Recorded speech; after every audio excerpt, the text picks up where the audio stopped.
Hello students, previously we have studied topic how do we know administration. Today we will study the topic sources of information.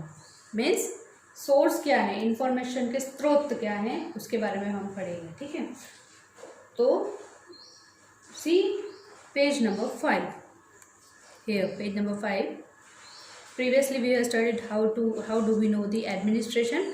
After that we will go to sources of information यानी सूचना के स्रोत.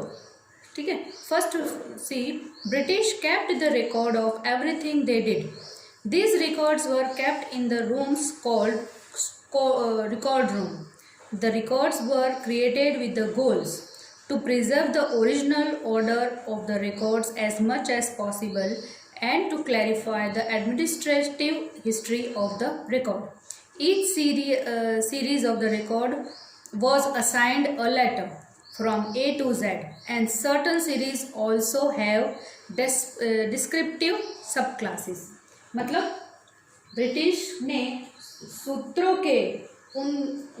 सूत्रों ने उनके द्वारा की गई हर चीज का रिकॉर्ड रखा. इन रिकॉर्ड को कमरों में रखा गया, उनको उस रूम को कहा जाता था record room.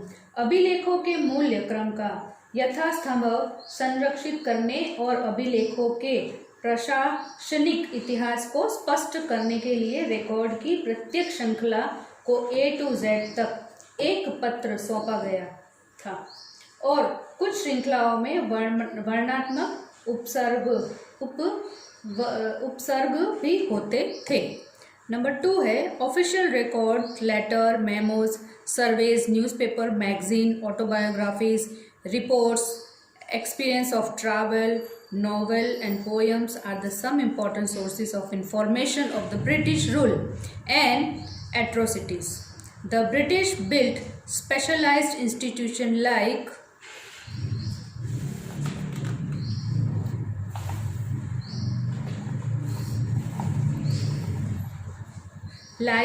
museum and archives to preserve information document.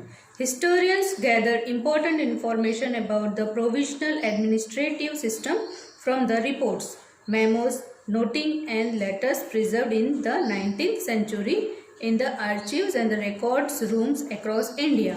For effective administration, the British carried out a number of surveys in the early 19th century.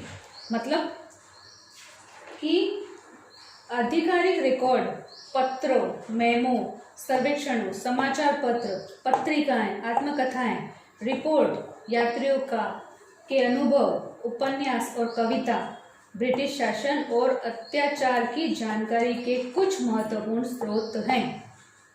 अंग्रेजों ने स्पेशल स्टडीज जैसे संग्रहालयों और अभिलेखाकारों का महत्वपूर्ण दस्तावेजों को संरक्षित करने के लिए किया गया. इतिहासकार भारत में अभिलेखाकार और रिकॉर्ड रूम में 19th सेंचुरी से संरक्षित रिपोर्ट, विज्ञापनों, ज्ञापनों, अधिसूचनाओं और पत्रों से प्रांतीय प्रशासनिक प्रणाली के बारे में जानकारी इकट्ठा करते हैं.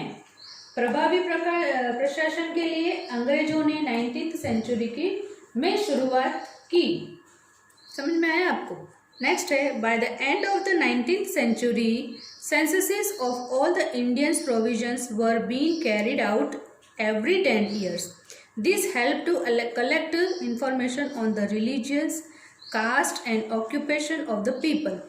These surveys had helped historians to collect information about the modern India.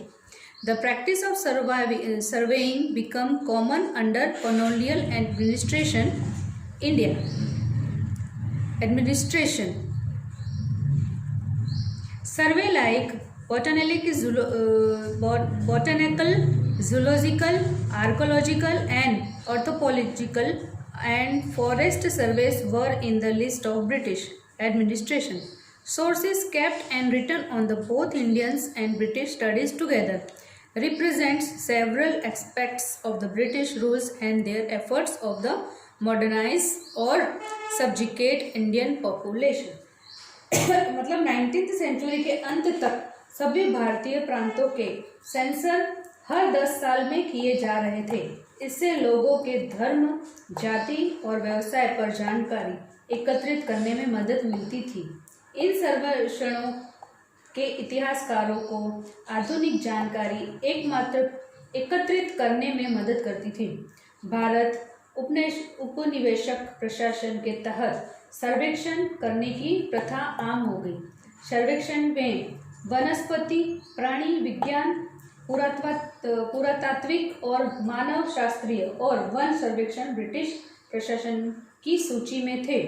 भारतीय और ब्रिटिशों द्वारा एक साथ रखे गए और लिखे गए वो स्रोत थे।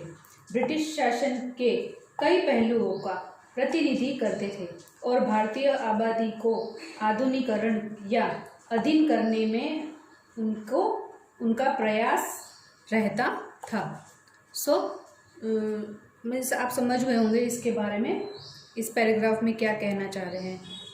ये आपको वापस से लेसन रीड करना है यहाँ तक। नेक्स्ट टॉपिक में हम पढ़ेंगे इम्पोर्टेंस ऑफ ऑफिशियल डॉक्यूमेंट्स।